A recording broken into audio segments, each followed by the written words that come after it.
নিয়ত যদি সহি থাকে, নিয়ত যদি অ্যাকুরেট থাকে, যে ভালো আমলটা করবেন এই আমলটা আল্লাহ কবুল করবে। এই আমলের জাযা আল্লাহ কাল কিয়ামতের ময়দানে আপনি আমাকে দান করবেন। একটু জোরে বলি সুবহান। আল্লাহর একজন ওলি, যিনার নাম হলো হযরত মালিক বিন দিনার রহমাতুল্লাহ আলাইহি। উনা হজ করার জন্য রওনা দিলেন।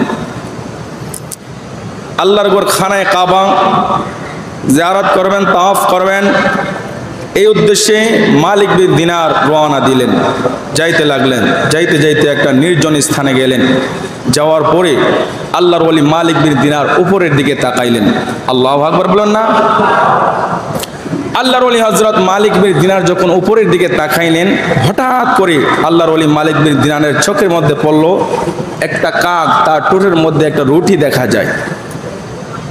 কাকের ঠোঁটের মধ্যে যখন মালিক বিন দিনার রুটিটা দেখলেন, একটু আশ্চর্য হইলেন, দেখি কাকটা কি করে এই রুটিটাকে কোন জায়গায় নিয়ে যায়।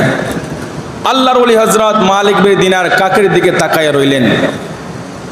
হঠাৎ করে দেখতে পাইলেন কিছুক্ষণ পরে এই কাকটা নিচে নামলেন, উপর থেকে নিচে নামলেন।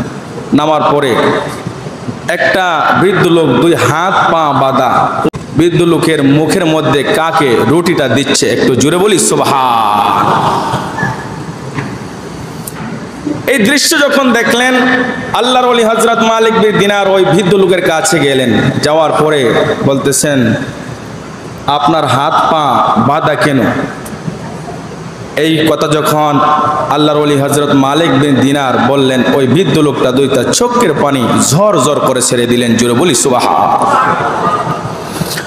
ওই বৃদ্ধ লোকটা দুইটা চোখের পানি ঝর ঝর করে ছেড়ে ডাক দিয়ে বলেন, এই আল্লাহর বান্দা, আমি একজন হজ যাত্রী, আমি রওনা দিয়েছিলাম হজ করার উদ্দেশ্যে।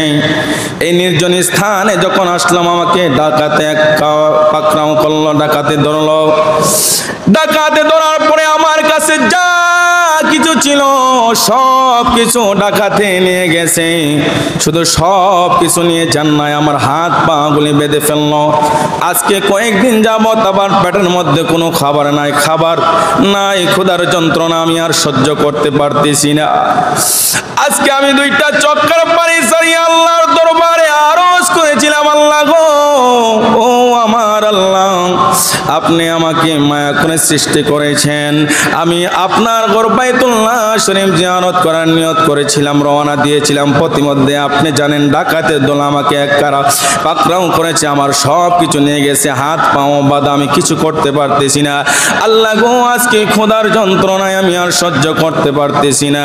যখন যুবক ওই বৃদ্ধ লোকটা বললেন, ও আল্লাহর বান্দা, এইভাবে যখন আমি আল্লাহর দরবারে দোয়া করলাম, হয়তোবা আল্লাহ সুবহানাহু ওয়া তাআলা আমার দোয়াকে কবুল করলেন। একটা কাক দিয়ে আল্লাহ সুবহানাহু ওয়া তাআলা আমার খাবারের ব্যবস্থা করে দিয়েছে। বলেন না আল্লাহু আকবার। আল্লাহ পারে কি পারে না? অন্তর যদি সহি থাকে, আল্লাহ কাক দিয়েও খানার ব্যবস্থা করাইতে পারে কি পারে না? এই ক্ষমতা আল্লাহর আছে না নাই? একটু জবান খুলে বলে আছে না নাই? অন্তর পরিষ্কার রাখতে হবে, অন্তর ঠিক রাখতে